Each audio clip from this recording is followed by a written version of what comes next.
Good afternoon, everybody. All right, so a couple of trades to report on before the next game gets started. Two games are done, but I'm not going to have time to do the recap of that until we're in between the first and second period of the game that's just about to begin. So that is on the way. So William Lockwood is now a member of the New York Rangers. He has been acquired by the Rangers along with a 2026 seventh round pick. The reason I'm wearing a Canucks jersey, Vitaly Kravtsov is now a Canuck. So young player.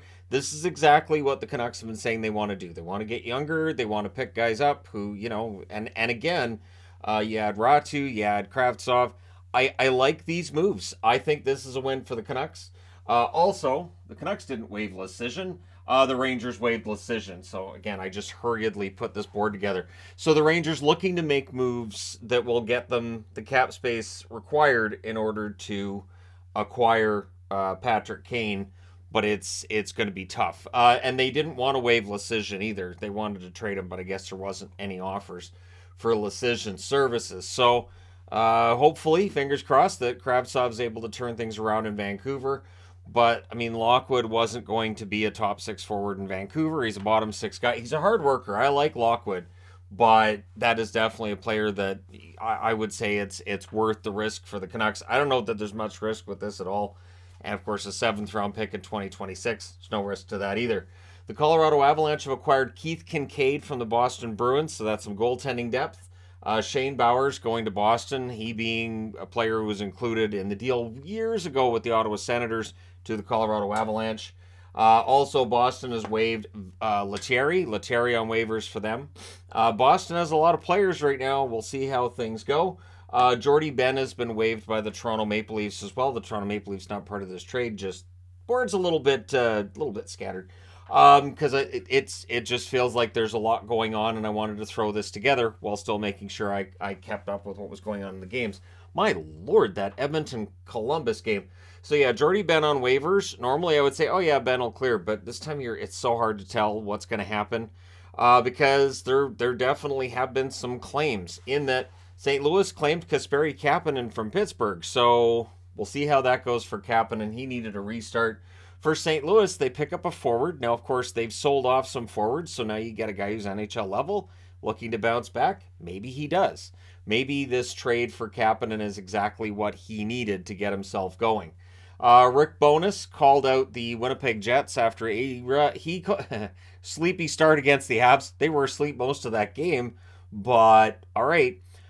Really, the Avs just handed it to them in the first period and then cruised from there. It was something to watch the Avs back to being the Colorado Avalanche last night and seeing just how far the Jets are right now off the pace and it's just not there for the Jets right now. So if you're a Jets fan, reason to be concerned. I do think there's reason to be concerned right now about the Jets because assuming they're just going to pull themselves out of this tailspin, I don't know. And it leaves Kevin Cheveldayoff in a position where a lot of teams are making moves right now.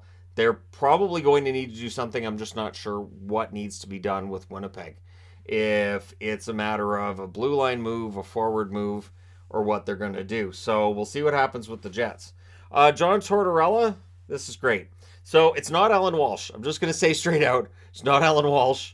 But Tortorella, it was brought to his attention at a presser that it had come through Daily Faceoff and Frank Saravelli that Farabee's camp, or agent, and whoever else around him, weren't happy about how the Flyers' season has unfolded, and Tortorella said Farabee's agent should just shut up. So basically, like, if he's complaining about things, he should just shut up. All right. I knew we would get a soundbite from Tortorella this season, and I knew it would be glorious. And there it is. There it is. And, the only thing that would have been better would have been if Brooksy had asked him that question. But when Larry Brooks asking him that question, it's the only way that could have been a better exchange. So Tortorella saying it how it is. I'm sure there are other coaches who've wanted to come out and say, yeah, that agent needs to zip it. But there you go. The Flyers have not had the kind of season that I think the team wanted, and by that I mean the players in the locker room. But I don't know how much you put that on Torts. I think Torts has squeezed as many points out of this team as he can. This is not a great Philadelphia team. So, yeah, kudos to Tortorella for that one. Patrick Kane is a healthy scratch tonight. Keep an eye on that. Lafferty's a healthy scratch as well for trade-related reasons. Anybody picking up Lafferty is going to pick up a guy who can kill penalties, plays in your bottom six, and can put the puck in the net here and there. So yeah, that's a good move by Chicago if they're able to get anything back on Lafferty, and it might be a smart move whoever does end up picking him up. Also, Minnesota Wild, there's been some debate about how they're going to handle the deadline, and the 4-0-1 run that the Wild are on right now has Bill Guerin saying, you know what, these guys want to do this, they're in it, and basically insinuating he's going to be doing his best to add. Now, the salary cap is going to be an issue when it comes to the Minnesota Wild this year, next year, right? This is just the start of the cap penalty hell that they're in with the buyouts of Parise and Suter. But yeah, he's going to do his best to try to add, and we'll see what happens there. I do like how the Wild are playing right now. Again, it's not the most exciting hockey to watch, but they get points, they get wins, they're able to draw it out. And Dean Evison with that stare from behind the bench, yep, makes some sense. I would also think that with what's going on in Minnesota and with the turnaround, maybe Kalen Addison ends up on his way out of town as well. Because clearly his style of play doesn't mesh with the team, with Evison, and he's been a healthy scratch a bunch. We'll see if they use him in order to entice some sort of a trade. Maybe they pick up some forward depth.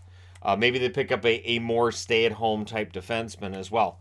So, there you go. Let me know your thoughts in the comments section below. As always, don't forget to hit like and subscribe if you're browsing your way through. You just happened upon this video.